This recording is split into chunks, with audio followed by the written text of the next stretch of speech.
ठीक है, तो कल हमने ये पूरा कंपोनेंट प्रॉप्स कुछ रूल्स हमने ये सब पढ़े थे। आज हम क्या करते हैं, क्लास कंपोनेंट के बारे में पढ़ेंगे। ठीक है, पूरा सिर्फ क्लास कंपोनेंट की एक ही क्लास होगी जो कि आज होगी, उसके बाद नहीं होगी कभी भी। ठीक है, सिर्फ हम फोकस करेंगे अपने हुक्स वाले पार्ट पर, फंक्शनल वाले कंपोनेंट पर। तो ये app.js है, RAFC एक कंपोनेंट ले लेता हूँ। ठीक है, और यहाँ पे जितने भी कंपोनेंट हमने कल बनाए थे उनको मैं डिलीट कर रहा हूँ। ठीक है, तो स्टार्टिंग में करता हूँ रिएक्ट क्लास कंपोनेंट से। तो सबसे पहले मैं एक कंपोनेंट बना लेता हूँ जिसका नाम है greeting.js। ठीक है, greeting.js लूंगा। कंपोनेंट लेना है तो क्लास कंपोनेंट के लिए क्या करना है, RCC लेना है। ठीक है, RCC का मतलब react class component. Enter hit करोगे तो ये रिएक्ट का कंपोनेंट बन के आएगा, क्लास कंपोनेंट। जिसमें हमारा पेरेंट क्लास क्या होता है, वो रिएक्ट की लाइब्रेरी में ऑलरेडी बना होता है। यहाँ पे जो भी कंपोनेंट बनेगा वो चाइल्ड कंपोनेंट बनेगा। ठीक है, अब यहाँ पे जो देखो इंपोर्ट भी हो रहा है कंपोनेंट। ठीक है, कंपोनेंट हमारा क्या है, पेरेंट क्लास कंपोनेंट है, और ग्रीटिंग क्या है, हमारा चाइल्ड क्लास कंपोनेंट है। बाकी सारी चीजें वही है, रिटर्न कीवर्ड यूज हो रखा है, रेंडर कीवर्ड यूज हो रखा है। ठीक है, इस पूरे रेंडर वाला पार्ट जो है, इस रिटर्न जो भी इसके अंदर लिखोगे वो रेंडर करेगा, नहीं आउटपुट शो करेगा। अब यहाँ पे मैं एक H1 टैग ले रहा हूँ, H1 मॉल में H1 टैग ले रहा हूँ, और H1 टैग के अंदर मेरे को प्रॉप्स का यूज करना है। तो प्रॉप्स का यूज कैसे करूंगा मैं, दिस से। ठीक है, this dot props dot name का यूज करूंगा मैं। देखो यहाँ पे तो ये मैंने क्या किया, क्लास कंपोनेंट में हम प्रॉप्स को कैसे लिखते हैं, ऐसे लिखते हैं। अब यहाँ पे मैं क्या करना चाहता हूँ, हेलो लिख देता हूँ, एक स्ट्रिंग मतलब हार्ड कोडेड वैल्यू। जैसे कि यहाँ पे मैंने हेलो लिख दिया, हेलो कॉमा। अब जो यहाँ पे जो मैं नेम दिखाऊंगा वो मैं डायनेमिक दिखाऊंगा। तो यहाँ पे इस कंपोनेंट को मैं कॉल करूंगा। कॉल करने के लिए सिंपली हमें उस फाइल का, कंपोनेंट की फाइल का नेम लिखना है, ग्रीटिंग सजेशन के साथ जाना है, वो अपने आप इंपोर्ट हो जाएगा। यहाँ पे मैं इसे क्लोज कर दूंगा। नेम को डायनेमिक करने के लिए मेरे को वहाँ पे नेम प्रॉप्स के कीवर्ड को यूज, की को यूज करना है जिसका नाम है नेम। ठीक है, और इसके अंदर मैं एक नेम असाइन कर दूंगा, जैसे कि अपना नेम। आउटपुट चेक करूंगा, देखो हेलो विकास यहाँ पे आ जाएगा। अगर मैं सेम कंपोनेंट को फिर से कॉपी करके कॉल करता हूँ और इसमें दूसरा नेम डालूंगा तो मेरे को क्या कर देगा, दूसरा नेम भी शो कर देगा। ठीक है, यानी सेम कंपोनेंट में आप डिफरेंट डेटा को दिखा सकते हो। तो ये हमारा कॉलिंग का मतलब प्रॉप्स का पार्ट होता है यूजिंग क्लास कंपोनेंट, जिसमें हमें कुछ नहीं, सिर्फ दिस कीवर्ड को इंक्लूड करना है। ठीक है, अगर मैं दिस को इंक्लूड नहीं करता हूँ तो क्या करेगा ये, कुछ एरर शो करेगा, yes props is not defined हो रहा है। ठीक है, क्योंकि देखो यहाँ पे हमने कोई भी, हमारे पास ऐसा पार्ट नहीं है कि हम इस दिस को, प्रॉप्स को कहीं डिफाइन कर सके। तो दिस क्या काम करता है, अपने आप पेरेंट कंपोनेंट में से इसको कॉल कर लेता है जो कि वहाँ पे प्रॉप्स को डिफाइन कर रखा होगा। ठीक है, तो जस्ट हमें दिस डॉट प्रॉप्स लिखना है, फिर अपने कीज को यानी नेम को, वेरिएबल नेम को जनरेट कर लो और सिंपली यहाँ पे कॉल कर लो, तो वो आउटपुट शो कर देता है। तो ये तो था हमारा ये वाला पार्ट। अब हम नेक्स्ट कंपोनेंट पे आते हैं। जैसे कि मैं फिर से एक कंपोनेंट बना रहा हूँ, और इस कंपोनेंट का नाम है काउंटर, काउंटर.js। ठीक है, काउंटर.js मैंने बनाया। यहाँ पे RAFC नहीं, RCC कंपोनेंट को ले रहा हूँ, क्रिएट क्लास कंपोनेंट। सेम चीज देखो यहाँ पे, बस क्लास कंपोनेंट बदला है, बाकी सारा पेरेंट कंपोनेंट वैसा ही है। ठीक है, एम्प्टी फ्रैगमेंट टैग को ले रहा हूँ, और यहाँ पर सबसे पहले मैं एक पार्ट लिखूंगा। जैसे कि यहाँ पे आ रहा हूँ, मैंने लिखा कंस्ट्रक्टर। हम क्लास कंपोनेंट में कंस्ट्रक्टर का भी यूज करते थे ना। अब कंस्ट्रक्टर का मैंने यूज किया, ये लिया, कर्ली ब्रैकेट्स को ओपन किया, एंटर हिट कर दिया। ठीक है, अब यहाँ पे मैं क्या करूँगा, कंस्ट्रक्टर, कंस्ट्रक्टर हमारा क्या काम करता है, पेरेंट कंपोनेंट की कुछ पर्टिकुलर पार्ट्स को यूज करता है ना। तो यहाँ पे मैंने प्रॉप्स को यूज कर लिया। अब यहाँ पे सुपर कीवर्ड भी क्या काम करता है, भाई पेरेंट कंपोनेंट की पर्टिकुलर प्रॉपर्टी को यूज करेगा। तो यहाँ पे मैंने उसको डिफाइन किया कंस्ट्रक्टर के अंदर, जैसे हम फंक्शन के कर्ली ब्रैकेट्स के अंदर आर्ग्यूमेंट्स की वैल्यू डिफाइन करते थे ना। यहाँ पे मैंने वो डिफाइन किया कि मैं प्रॉप्स को यूज करने वाला हूं, और सुपर क्या करेगा, उसकी जो भी फंक्शनैलिटी प्रॉप्स की इसमें बनी होगी उसकी पूरे फंक्शन को यहाँ पे यूज कर लेगा। ठीक है, तो सुपर मैंने यहाँ पे ऐसे कर दिया। फिर यहाँ पे मैं जो अपना अलग से पार्ट है, दिस डॉट स्टेट लगा रहा हूँ। ठीक है, this dot state equal to, यहाँ पे कर्ली ब्रैकेट्स को ओपन करेंगे। कर्ली ब्रैकेट्स मेरा क्या है, ऑब्जेक्ट है। ठीक है, काउंट का एक की बनाया जिसमें मैंने वैल्यू असाइन कर दी 0। ठीक है, इनिशियल वैल्यू मेरी काउंट की क्या है, 0। और ये समझ लो मेरा एक वेरिएबल नेम है जिसको मेरे को क्लास कंपोनेंट में हमेशा दिस के साथ लिखना पड़ता है। ठीक है, यही पार्ट होता है। और ऑब्जेक्ट के केस में मैंने काउंट की वैल्यू क्या डाल दी, 0 डाल दी। अब यहाँ पे मैं एक फंक्शन बनाऊंगा इंक्रीमेंट नाम से। ठीक है, तो इंक्रीमेंट नाम का मैं एक फंक्शन बना रहा हूँ, एरो फंक्शन का यूज करेंगे। यहाँ पे मैंने एरो फंक्शन का यूज किया और इस तरीके से कुछ लिखा। इंक्रीमेंट में मैं क्या करूंगा, नहीं यहाँ पे वैल्यू अपडेट होगी ना, तो इसलिए अभी फिलहाल ऐसे ही छोड़ दो। ठीक है, कॉन्स्ट वगैरह हम तब लगाते हैं जब,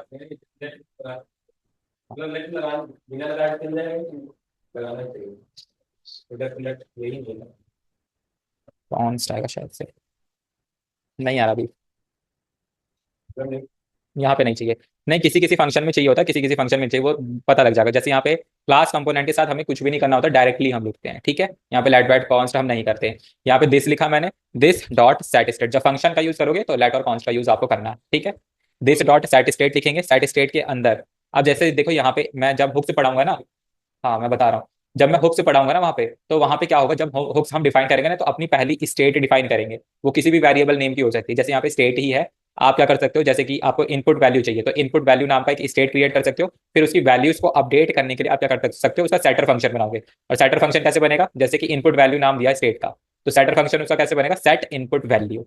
ठीक है, तो जो इनपुट वैल्यू होगी वो आपकी स्टेट होगी, उस स्टेट को अपडेट करने के लिए एक सेटर फंक्शन बनता है जिसको हम सेट लगा के डिफाइन करते हैं, सेट इनपुट वैल्यू। तो यहाँ पे भी वही केस है, यहाँ पे मैंने स्टेट एक डिफाइन करी जिसमें मेरी वैल्यू क्या है, 0 है, इनिशियल वैल्यू। अब इस वैल्यू को अपडेट करने के लिए मैं एक सेटर फंक्शन बनाऊंगा, सेट स्टेट। ठीक है, जैसे इसको यहाँ पे स्टेट बनाओगे ना, वो अपने आप उससे रिलेटेड क्लास कंपोनेंट में सेटर फंक्शन बना लो। हाँ हाँ ठीक है, जैसे यहाँ पे सेट स्टेट लिया, अब सेट स्टेट मैंने बनाया तो एक फंक्शन है ये। अब ये फंक्शन मैंने कॉल कर दिया, अब इसके अंदर मैं एक एरो फंक्शन बनाऊंगा। ठीक है, एरो फंक्शन बनाया कुछ इस तरीके से। ठीक है, अब इसके अंदर कुछ ना कुछ लॉजिक लिखना है मुझे, तो यहाँ पे पहले मैं एक आर्ग्यूमेंट की वैल्यू आर्ग्यूमेंट ले रहा हूँ जिसका नाम है प्रीवियस स्टेट, यानी प्रीवियस स्टेट। ठीक है, यानी प्रीवियस, देखो जब हम ऑब्जेक्ट का केस बनाते हैं ना तो उसमें हम प्रीवियस वैल्यू को साथ लेके चलते हैं, तो इसलिए मैंने प्रीवियस स्टेट लिया। अब यहाँ पे इसको मैं यूज करूँ, यानी जो मेरी काउंट की जो वैल्यू है, की है, सी है ना। अच्छा, यहाँ पे थोड़ा सा सिंटैक्स बदलेगा, यहाँ पे राउंड ब्रैकेट्स यूज करो। अब यहाँ पर प्रीवियस स्टेट को लो, अब यहाँ पे आके काउंट की वैल्यू लो। ठीक है, ठीक है, काउंट की वैल्यू ले ली। अब काउंट की वैल्यू में जो प्रीवियस स्टेट है, ठीक है, यानी जो प्रीवियस स्टेट होगी उसमें जो काउंट की वैल्यू है वो क्या होगी, +1 हो जाएगी। इसमें एरर क्यों आ रहा है, एक बार इसको कट करो। ठीक है, अभी तक ठीक है, यहाँ पे मैंने राउंड ब्रैकेट्स लिए। अब यहाँ पे ऑब्जेक्ट है ना एक वो, तो अब इसको मैं ऐसे लिखूंगा, तो अब सही है ये। ठीक है, तो ये इस तरीके से हो गया, तो ये मेरा फंक्शन भी रेडी हो जाता है। अब यहाँ पे मैं अपना HTML पार्ट लिखूंगा, तो मेरे को देखो इनिशियल वैल्यू तो पहले दिखानी पड़ेगी, फिर मैं क्या करूंगा, इस यानी किसी ऑन क्लिक यानी क्लिक इवेंट पर एक एक वैल्यू को अपडेट कराता रहूंगा, यानी जितनी बार मैं क्लिक करूंगा +1 +1 होता रहेगा। और वो कैसे होगा, इस फंक्शन के थ्रू होगा। ठीक है, जैसे कि यहाँ पे मैंने एक पी नाम का एक टैग लिया, पैराग्राफ टैग लिया, इसमें मैंने काउंट की वैल्यू लिखी, तो इनिशियल वैल्यू मेरे को कैसे मिलेगी, this dot state, state dot count से मिलेगी। ठीक है, देखो मेरे को अगर किसी भी जैसे कि यहाँ पे मेरा ये ऑब्जेक्ट पूरा बना हुआ है, तो ये स्टेट नाम का वेरिएबल है जिसमें एक की है काउंट, तो अगर इस की को मुझे यूज करना होगा तो डॉट काउंट लिखूंगा ना, तो वही चीज है ये। ठीक है, तो यहाँ से मेरे को इसकी की यानी 0 वैल्यू मिल जाएगी। फिर बटन लगाते हैं हम, बटन लगाया, बटन में मैंने ऑन क्लिक इवेंट ऐड किया। अब देखो यहाँ पे जो भी इवेंट हम लिखते हैं ना वो कैमल केस में चलता है, जावास्क्रिप्ट में क्या था, CB स्मॉल में था। ठीक है, लेकिन यहाँ पे सेम इवेंट का नेम वही होगा, बस कैमल केस के अंदर कन्वर्ट हो जाएगा, सारे की इवेंट्स ऐसे जब इवेंट पे आएंगे तो और भी हम करके देखेंगे। तो यहाँ पे मैंने क्या किया, दिस डॉट इंक्रीमेंट फंक्शन को कॉल कर दिया। ठीक है, इसलिए मैंने यहाँ पे लेट वेर कॉन्स्ट नहीं लगाया था, क्योंकि यहाँ पे हमें दिस डॉट इंक्रीमेंट से उसे कॉल करना होता है, तो यहाँ पे क्या होगा, ये पार्ट हो जाएगा। अब यहाँ पे मैं इंक्रीमेंट लिख दूंगा, तो ये मेरा पूरा फंक्शन रेडी हो जाएगा काउंटर वाला। ठीक है, पूरा पार्ट रेडी। app.js में आएंगे, यहाँ पे मैं एक HR ले रहा हूँ, इस HR के अंदर मैं अपने काउंटर कंपोनेंट को कॉल कर दूंगा और इसे क्लोज कर दूंगा। आउटपुट देखूंगा तो देखो यहाँ पे काउंटर है, ये मेरा इंक्रीमेंट बटन है, प्लस पे क्लिक कर रहा हूँ तो काउंट हो रहा है। ठीक है, तो सिंपल हम अपने क्लास कंपोनेंट के साथ ऐसे काम करते हैं, जिसमें मैंने वही प्रॉप्स को क्या किया है, यूज किया। अब देखो मैंने प्रॉप्स को यहाँ पे यूज किया है, यहाँ पे पूरा पार्ट ऐसे बना हुआ है, एक काम करो इसको पूरा हटाओ, RCC कंपोनेंट लो। ठीक है, और इसके अंदर सब कुछ कॉल करो, तो यहाँ पे मैं किसको कॉल करने वाला हूँ, सिर्फ ग्रीटिंग को। क्लोज कर दिया, यहाँ पे देखो मेरा ग्रीटिंग को नहीं करना मुझे, काउंटर को करना है। चलो अब ग्रीटिंग हो भी गया कॉल, तो होने दो। इसके अंदर एक नेम की वैल्यू ले लो जिसका नाम क्या है, विकास। ठीक है, अब नीचे अपने काउंटर को कॉल कर दो, एक HR ले लो पहले तो, क्लोज। फिर यहाँ पे काउंटर को कॉल कर लेंगे। ठीक है, और इसे मैं क्लोज कर दूंगा, आउटपुट देखूंगा तो यहाँ पे देखो काउंटर की वैल्यू आ जाएगी। बाकी लॉजिक है आपका, लॉजिक तो जैसे मर्जी वैसे बना सकते हो आप, तो ये मेरा क्या करेगा, इंक्रीमेंट करने का काम कर देगा। क्लियर, तो ऐसे हम क्लास कंपोनेंट के साथ काम करते हैं। अब देखो ये चीज याद रखना कि हमने काउंटर फंक्शन क्लास कंपोनेंट के साथ ऐसे बनाए, हम सेम ही फंक्शन मतलब सेम ही लॉजिक क्या करेंगे, हुक्स के साथ बनाएंगे जब यूज स्टेट हुक सीखेंगे। ठीक है, तब वहां पे देखना कितना ईजी हो जाता है और ये पार्ट कैसा था, तो आप खुद ही फील कर पाओगे, हाँ दोनों में बहुत डिफरेंस है। वो समझना भी ईजी होगा और लिखना भी ईजी होगा। तो ये हमारा मतलब क्लास कंपोनेंट था। अब इसके कुछ लाइफ साइकिल मेथड्स को पढ़ लेते हैं। ठीक है, थियोरिटिकल पार्ट होगा, बाकी क्लास कंपोनेंट के साथ जो वर्किंग है वो ऐसे ही है। तो आते हैं सबसे पहले अपने लाइफ साइकिल मेथड्स पर।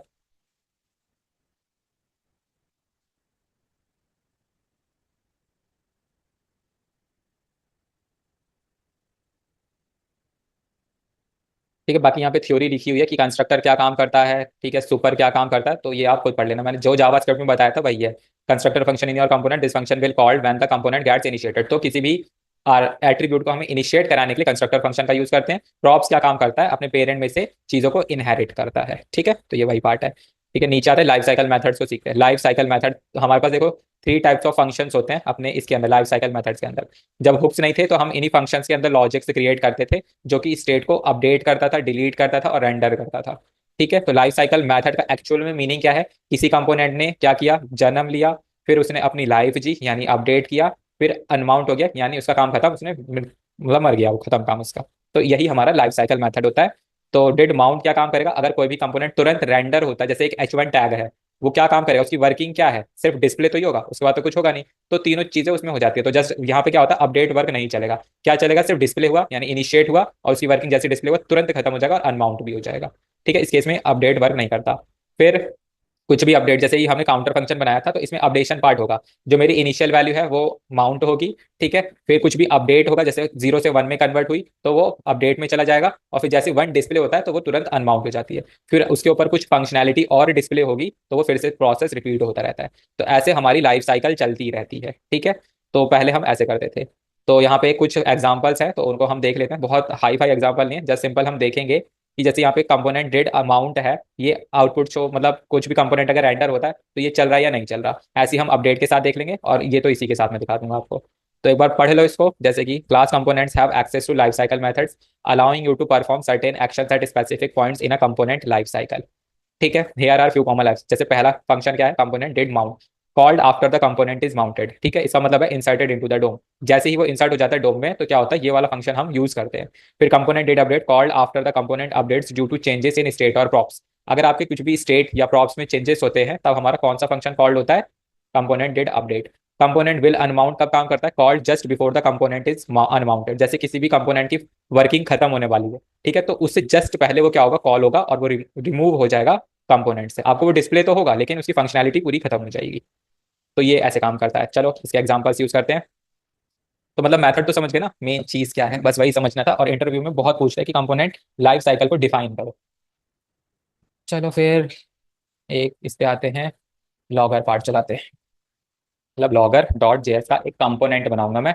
ठीक है, जिसमें मैं क्या कर रहा हूँ, आरसीसी कंपोनेंट को ही ले रहा हूँ, क्लास कंपोनेंट को ही लेंगे। यहाँ पे मैं इसको हटा रहा हूँ सिर्फ, और यहाँ पे मैं एक H1 टैग ले रहा हूँ। ठीक है, सिंपली मैं H1 टैग के अंदर ही दिखाऊंगा। H1 टैग लिया, यहाँ पे मैंने लिखा this component log to the console.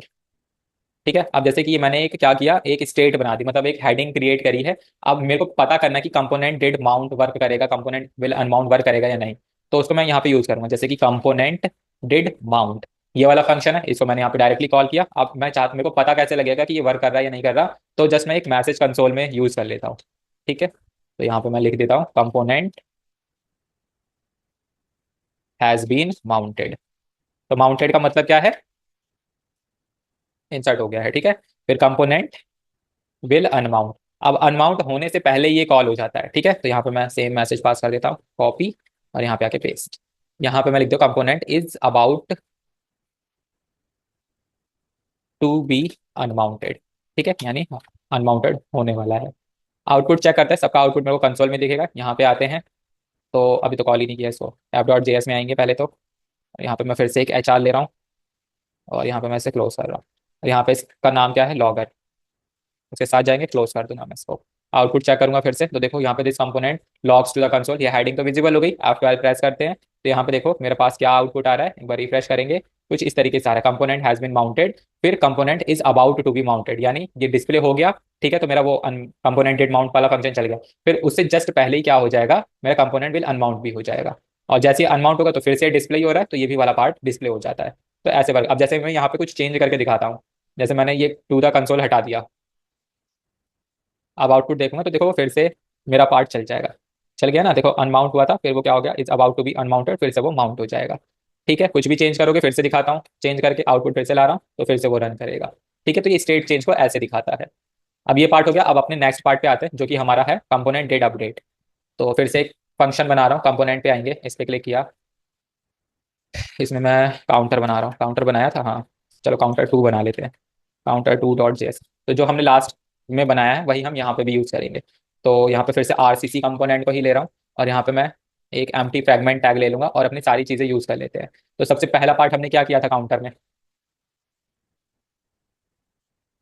यहाँ पे कंस्ट्रक्टर लगाऊंगा ना, और कंस्ट्रक्टर लगा के प्रॉप्स को कॉल करूंगा।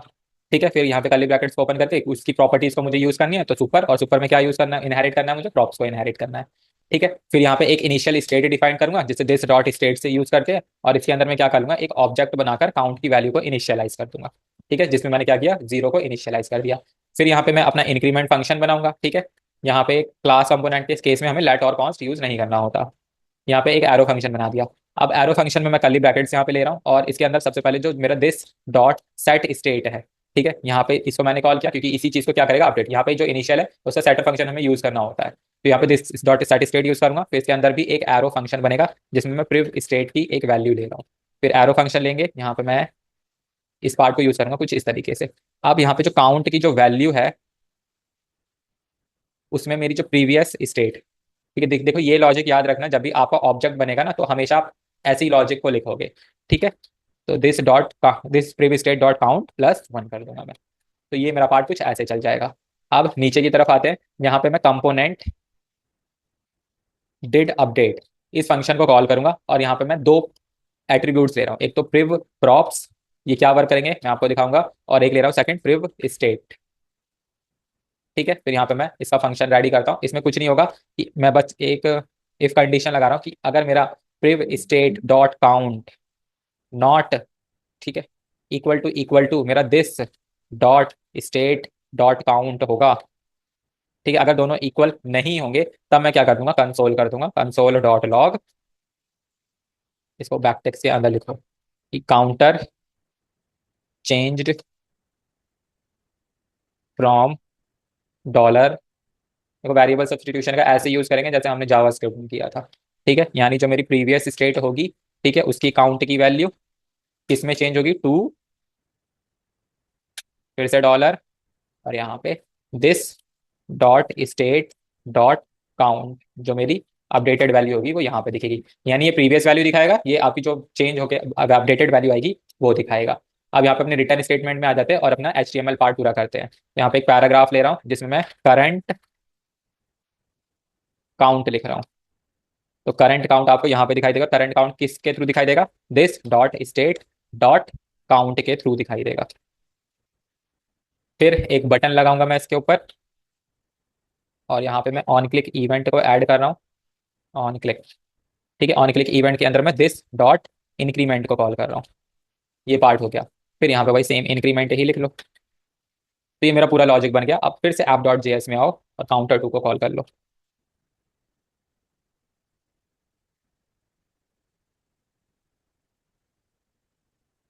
ठीक है, काउंटर टू मेरा कॉल हो गया। एक बार आते हैं, आउटपुट चेक करते हैं। सो क्लोज कर रहा हूँ, रिफ्रेश करते हैं थोड़ा सा, फिर F12 प्रेस कर रहा हूँ। ठीक है, ऊपर वाला पार्ट चलो छोड़ो, वहाँ पे रहने दो। अब जैसे यहाँ पे इंक्रीमेंट है, देखो करंट मेरी काउंट की वैल्यू 0 है, प्लस पे क्लिक कर रहा हूँ तो देखो काउंटर चेंज फ्रॉम, स्पेलिंग सही कर लो।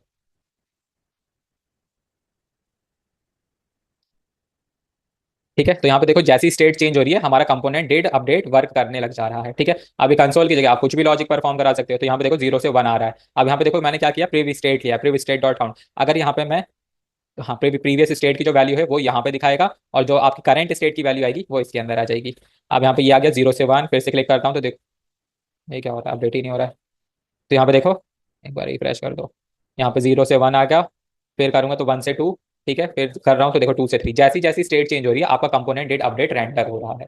ठीक है, ऐसे ही हम हुक्स के साथ देखेंगे। जब भी आपका मतलब स्टेट यानी स्टेट या प्रॉप्स की वैल्यू चेंज होगी आपका हुक्स परफॉर्म करेगा। ठीक है, तो ये हमारा क्लास कंपोनेंट के साथ होता है। तो यहाँ पे जस्ट ये प्रीवियस स्टेट और ये नेक्स्ट स्टेट का तो लॉजिक का पार्ट था। मेरा मेन मोटो क्या था कि कंपोनेंट डेट अपडेट वर्क कर रहा है या नहीं कर रहा, तो वो पार्ट दिखाना था। ठीक है, तो यहाँ पे ऐसे हम क्या करते हैं, लाइफ साइकिल मेथड्स के साथ वर्क करते हैं। तो जो इसमें बस थियोरिटिकल पार्ट याद रखना क्या, कि आपको पहले तो फंक्शंस याद रखने हैं। ठीक है, कि कंपोनेंट डेट माउंट क्या काम करता है, कंपोनेंट डेट अपडेट क्या काम करता है, कंपोनेंट विल अनमाउंट क्या काम करता है। ठीक है, उसके बाद हो सके तो कुछ इस पे देख लेना, कुछ एग्जांपल्स वगैरह जो भी आपको सुटेबल लगे। यहाँ पे कंक्लूजन्स में आओ, आप इसको थोड़ा सा पढ़ लो। Class component in React are a versatile way to define components. ठीक है, allowing for internal state management and life cycle event handling. तो ये क्या काम करता है, आपकी स्टेट को मैनेज करने का काम आएगा, और जो भी लाइफ साइकिल यानी अपडेट डिलीट का जो भी पार्ट होता है वो इसके अंदर परफॉर्म आप करा सकते हो। While functional component with hooks are more common in modern React. जो मॉडर्न रिएक्ट है उसमें क्या है, फंक्शनल कंपोनेंट विद हुक्स, ये बहुत फेमस है। Class component remain an important part of react ecosystem. लेकिन फिर भी रिएक्ट क्लास कंपोनेंट जो है वो भी इंपॉर्टेंट पार्ट है, जहां पे किसके लिए है, जो लिगेसी कोड को यूज करते हैं। लिगेसी कोड मतलब जो अभी भी पुरानी टेक्नोलॉजी को यूज करते हैं, तो वहां पे होता है। बाकी आप वे देखो हुक्स का ही यूज करते हैं, क्योंकि हुक्स में बहुत सारी फंक्शनैलिटी ऐड हो गई है जो कि आप इजीली क्रिएट कर सकते हैं। बस कुछ स्टेप्स को आपको याद करना पड़ेगा। बाकी लॉजिक बिल्डिंग का कोई भी एंड नहीं है, जैसे मर्जी वैसे क्रिएट करो, लेकिन हाँ जो स्टेप्स है उनको आपको फॉलो करने पड़ेंगे।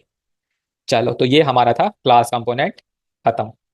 नेक्स्ट टॉपिक पे आएंगे। नेक्स्ट टॉपिक है हमारा प्रॉप्स ही है वैसे तो।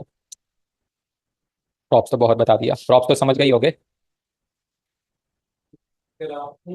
नहीं, प्रॉप्स में बस एक कंपोनेंट से दूसरे कंपोनेंट में हम डेटा को पास ही करते हैं। थोड़ा सा देख लो, मैं यहीं से बता दूंगा आपको। जैसे props stand for properties. Props की पहली चीज फुल फॉर्म क्या होती है, प्रॉपर्टीज होता है। And it's a way to pass data from one component to another component, ये इसकी प्रॉपर डेफिनेशन है। Prop stand for properties. इसका जो तरीका मतलब काम होता है कि एक कंपोनेंट से दूसरे कंपोनेंट में डेटा को ट्रांसफर करना। हमने यहाँ पे यही किया था ना, कि ये हमारे पास एक कंपोनेंट है जिसमें मैंने एक डेटा लिया हुआ है, इस डेटा को मेरे को यूज करना है, तो मैंने ऐप डॉट जेएस में इससे पास कर दिया। ठीक है, तो ऐसे भी हम करते हैं। बाकी जब प्रोजेक्ट्स करेंगे तो वहां पे भी और चीज़ें क्लियर हो जाएंगी। अब जैसे कि मैं और भी चीज़ यूज़ करता हूँ, एक प्रॉप्स का पार्ट मेरे को और बताना ही है, तो चलो स्टार्ट ही करते हैं फिर बताना। लेकिन अब मैं फंक्शनल कंपोनेंट के साथ बताऊंगा, तो कॉलिंग तो ये यहाँ पे ऐसी रहने देना। कंपोनेंट पे आते हैं, प्रॉप्स के पार्ट को देखते हैं जस्ट। तो यहाँ पर मैं एक पार्ट ले रहा हूँ। पहले तो सिंपल ही लेते हैं, बटन डॉट जेएस। ये मैं आपको फर्स्ट क्लास में बता चुका हूँ। R A F C component को लिया। आप ही बताओ, यहाँ पे बटन डॉट जेएस मैंने लिया, एक बटन क्रिएट कर रहा हूँ, क्लोज किया, और इस बटन के अंदर प्रॉप्स को हम यूज करेंगे। तो पहला तरीका प्रॉप्स का यूज करने का क्या है, यहाँ पे कर्ली ब्रैकेट्स ले लो और नेम को इंक्लूड कर लो।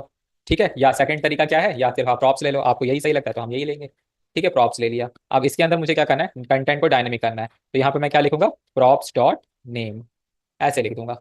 अब मुझे इसको दूसरे कंपोनेंट में यूज करना है। एक तो टाइप वगैरह आप लगा लेना, टाइप इसका सबमिट होगा, बाय डिफॉल्ट भी क्या होता है, सबमिट ही होता है। इधर आऊंगा, एच आर लेते हैं, क्लोज किया। अब यहाँ पे मैं किसको कॉल कर रहा हूँ, बटन को। बटन बटन कंपोनेंट को मैंने कॉल कर दिया। अब बटन कंपोनेंट को कॉल कर दिया, लेकिन उसके अंदर कोई भी कंटेंट आपको दिखाई नहीं देगा, कुछ ऐसा दिखाई देगा अभी। ठीक है, क्योंकि मैंने कोई भी डेटा पास ही नहीं किया है। तो यहाँ पे मैं क्या करूंगा, नेम कीवर्ड को लूंगा। नेम ही था ना, नेम ही था। ठीक है, नेम को यूज करूंगा और इसमें क्या लिख दूंगा, सबमिट। आउटपुट क्या आ जाएगा, सबमिट आ जाएगा। आ गया। फिर से कॉल करूंगा, पेस्ट। यहाँ पे, अरे ये तो सेम ही रहेगा, यहाँ पे आप कुछ और भी ऐड कर सकते हो, जैसे क्लिक मी। ठीक है, तो यहाँ पे आ जाएगा क्लिक मी। ठीक है, तो ऐसे आप बटन को क्रिएट कर सकते हो यूजिंग प्रॉप्स। तो ये हमारा प्रॉप्स का तरीका होता है। नेक्स्ट एक पार्ट और देखते हैं। यहाँ पे मैं क्या काम कर रहा हूँ, कंपोनेंट बना रहा हूँ गैरेज। Garage dot JS. ठीक है, यहाँ पे देखना कैसे एक कंपोनेंट से दूसरे कंपोनेंट में डेटा ट्रांसफर हो रहा है। इसमें मैं क्या करूंगा, जो पार्ट बताऊंगा वो आपको ऑब्जेक्ट के थ्रू बताऊंगा। तो यहाँ पे मैंने आर ए एफ सी को लिया। ठीक है, और सबसे पहले तो मैं अपना एक ऑब्जेक्ट क्रिएट कर रहा हूँ। जैसे अब यहाँ पे ऑब्जेक्ट क्रिएट कर रहा हूँ, कॉन्स्ट लूंगा। कॉन्स्ट में मैं यहाँ पे ले लेता हूँ कार इन्फो। कार इन्फो नाम का एक वेरिएबल क्रिएट किया, और इसके अंदर मैं एक ऑब्जेक्ट क्रिएट कर रहा हूँ कर्ली ब्रैकेट्स का यूज करके। नेम ले रहा हूँ, नेम में मैं एक वैल्यू डाल रहा हूँ फॉर्ड। सेकंड वैल्यू ले लेता हूँ, सेकंड वैल्यू में मैं मॉडल ले रहा हूँ, MODEL मॉडल लिया। फिर इसकी वैल्यू मैंने डाल दी मस्टैंग। ठीक है, ये समझ लो एक ऑब्जेक्ट मैंने क्रिएट कर दिया यहाँ पे। अब यहाँ पे इस पे आते हैं, एक पैराग्राफ क्रिएट कर रहा हूँ। पैराग्राफ नहीं, एक H1 क्रिएट कर रहा हूँ मैं। ठीक है, H1 क्रिएट किया और इसमें लिखा मैंने who lives in my garage. ठीक है, जस्ट मैंने यहाँ पे क्वेश्चनिंग करी है। अब यहाँ पे कुछ नहीं, बस इतना पार्ट इसको छोड़ दो। अब नेक्स्ट पार्ट मैं एक कंपोनेंट और रेडी करूंगा। देखो ये मेरा पहला कंपोनेंट है, मैं सारी बाकी चीजें क्लोज कर देता हूँ। ये सिर्फ गैरेज है। मैं यहाँ पे एक कंपोनेंट और लूंगा जिसका नाम है कार डॉट जेएस। ठीक है, कार डॉट जेएस लिया, आर ए एफ सी को फिर से लूंगा, और यहाँ पे इसको हटा रहा हूँ, एम्प्टी फ्रैगमेंट टैग ले रहा हूँ। और कार डॉट जेएस में मैं एक H2 नाम की हेडिंग ले रहा हूँ, हेडिंग टैग का यूज कर रहा हूँ, जिसमें मैं लिख रहा हूँ IM कर्ली ब्रैकेट्स लिखूंगा, फिर यहाँ पे ऑफ दी। ठीक है, मॉडल। ठीक है, यहाँ पे मैं कर्ली ब्रैकेट्स ले रहा हूँ। अब कर्ली ब्रैकेट्स के अंदर क्या आएगा वो मैं आपको बता रहा हूँ। जैसे यहाँ पे देखो गैरेज का यूज किया हुआ है मैंने। ठीक है, यहाँ पे कार का यूज किया हुआ है मैंने। समझ लो पहला कंपोनेंट मेरा कार ही है। यहाँ पे मैं क्या करूंगा, प्रॉप्स का यूज करूंगा। ठीक है, इसके डेटा को मेरे को ट्रांसफर करना है। अब यहाँ पे ये जो यहाँ पे डेटा आएगा वो मैं चाहता हूँ डायनेमिक हो, तो डायनेमिक के लिए मैं क्या करूंगा, प्रॉप्स ले रहा हूँ। प्रॉप्स डॉट, अब लेकिन जो डेटा आएगा वो मेरा किसके थ्रू आएगा, इसके थ्रू आएगा, इस ऑब्जेक्ट के थ्रू। तो प्रॉप्स लिया मैं पहले, तो अपने जैसे वहां पे नेम डिफाइन करते थे, यहाँ पे मैंने डिफाइन कर लिया ब्रांड। ठीक है, अब यहाँ पे की को यूज करना है। तो की को कैसे यूज करूंगा मैं, यहाँ पे ये वाली की यूज करूंगा, मतलब नेम को। तो यहाँ पे मैंने क्या किया, ब्रांड मेरा दिया हुआ नेम है, और की जो है ये नेम है वो ऑब्जेक्ट का है। यहाँ पे प्रॉप्स को लिखूंगा फिर से, डॉट लिया, फिर ब्रांड मेरा है, और फिर डॉट नेक्स्ट जो की है वो कौन सी है, मॉडल। तो यहाँ पे मैं मॉडल को यूज कर लूंगा। तो यहाँ पे अभी क्या क्या वैल्यू आ जाएगी आपके पास, यहाँ पे नेम आ जाएगा यानी फॉर्ड, और यहाँ पे क्या आ जाएगा, मस्टैंग आ जाएगा। ऐसा कुछ पार्ट आ जाएगा। अब यहाँ पे मैंने प्रॉप्स पास कर लिया है। अब यहाँ पे क्या करूंगा, जैसे ये वाला मेरा एक कंपोनेंट है, पूरा कंपोनेंट है, जिसमें मैंने क्या किया, प्रॉप्स को यूज कर लिया और उसके डेटा यानी इस पर्टिकुलर पार्ट को मैंने डायनेमिक कर दिया।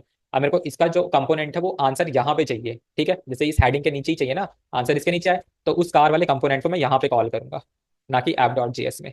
कार लिया, सजेशन के साथ जाना, क्योंकि इंपोर्ट होनी चाहिए चीजें, तो वो अपने आप इंपोर्ट हो जाएगी, यहाँ पे कार आ जाएगा। अभी आउटपुट देखूंगा तो कुछ भी नहीं दिखेगा, क्योंकि जब तक मैं app.js में पूरे कंपोनेंट को कॉल नहीं करता तो वो ऐसे ही रहेगा। अब देखो यहाँ पे मेरा कार अलग बना हुआ था, गैरेज अलग बना हुआ है, मैंने इसको यहाँ पे कॉल कर लिया तो दोनों चीजें कंबाइन हो गई। ठीक है, आप चाहते तो ये सारी चीजें इसके नीचे भी लिख सकते थे, ऐसा जरूरी नहीं है कि अलग से बनाओ, बट कंपोनेंट की पासिंग बता रहा हूँ तो ऐसे करते हैं। अब फिर अपने app.js में आएंगे। app.js में आके आपको कुछ नहीं करना, सिर्फ कंपोनेंट को कॉल करना है, क्लोज। और यहाँ पे क्या करूंगा मैं, गैरेज वाले कंपोनेंट को सिंपली कॉल कर दूंगा। Car info is assigned a value but never used. अब यहाँ पे देखो एरर भी आ रहा है, car info is assigned a value but never used. ठीक है, कार इन्फो कहाँ पे, मेरा गैरेज में है। तो अब देखो यहाँ पे गैरेज में है, लेकिन कार इन्फो मैंने, ठीक है, यहाँ पे की में तो पास करा लिया, लेकिन इसको पता कैसे लग रहा है कि ये इसी वेरिएबल की नेम कीज हैं। तो यहाँ पे मेरे को क्या करना पड़ेगा, कार के अंदर आना है और यहाँ पे कुछ इस तरीके से पास कराना है। जैसे मेरा पार्ट क्या था, ब्रांड था, ठीक है, अब ब्रांड में से मैं किस चीज को यूज कर रहा हूँ, इनकी कीज तो यूज कर रहा हूँ, तो यहाँ पे ब्रांड में मैं कार इन्फो वाले वेरिएबल को पास कर दूंगा। ठीक है, तो यहाँ पे ये ऐसे हो जाएगा, दोनों की कनेक्टिविटी बन गई, यानी यहाँ पे मैंने कीज को भी यूज कर लिया, एज अ प्रॉप मैंने कार इन्फो को भी पास करा दिया। ठीक है, और यहाँ पे मैंने सिंपली उसको कॉल कर दिया, तो आउटपुट क्या आएगा, I am a Ford of the model Mustang. तो ये एक तरीका होता है हमारे पास कंपोनेंट को पास करने का। ठीक है, तो ये हमारा ऑब्जेक्ट के साथ, अगर कोई ऑब्जेक्ट बनाते हो तो अब जैसे यहाँ पे ये तो ठीक है, एक ही डेटा है मेरे पास। जब हम लूप लगाएंगे ना, फैच देखो, फैच जो डमी जैसा है उसमें तो बहुत सारी कीज है, बहुत सारे डेटा है, तो वहाँ पे लूप लगाएंगे, और लूप लगाने के लिए हम क्या मेथड यूज करेंगे, मैप का। अच्छा, ठीक है, गुड आफ्टरनून। मैप का यूज करेंगे तो वहां पे यही सेम चीज चलने वाली है। ठीक है, तो जस्ट मैं प्रॉप्स को देख रहा था, अभी तो फैच को भूल जाओ। तो समझ गए ना कैसे कैसे डेटा पास हो रहा है। यहाँ पे सिंपली पहले गैरेज को बनाया, जिसमें आपने एक ऑब्जेक्ट को क्रिएट किया, फिर एक हेडिंग ली, फिर आप चाहते तो ये सेम चीज यहाँ इसके नीचे कर सकते थे।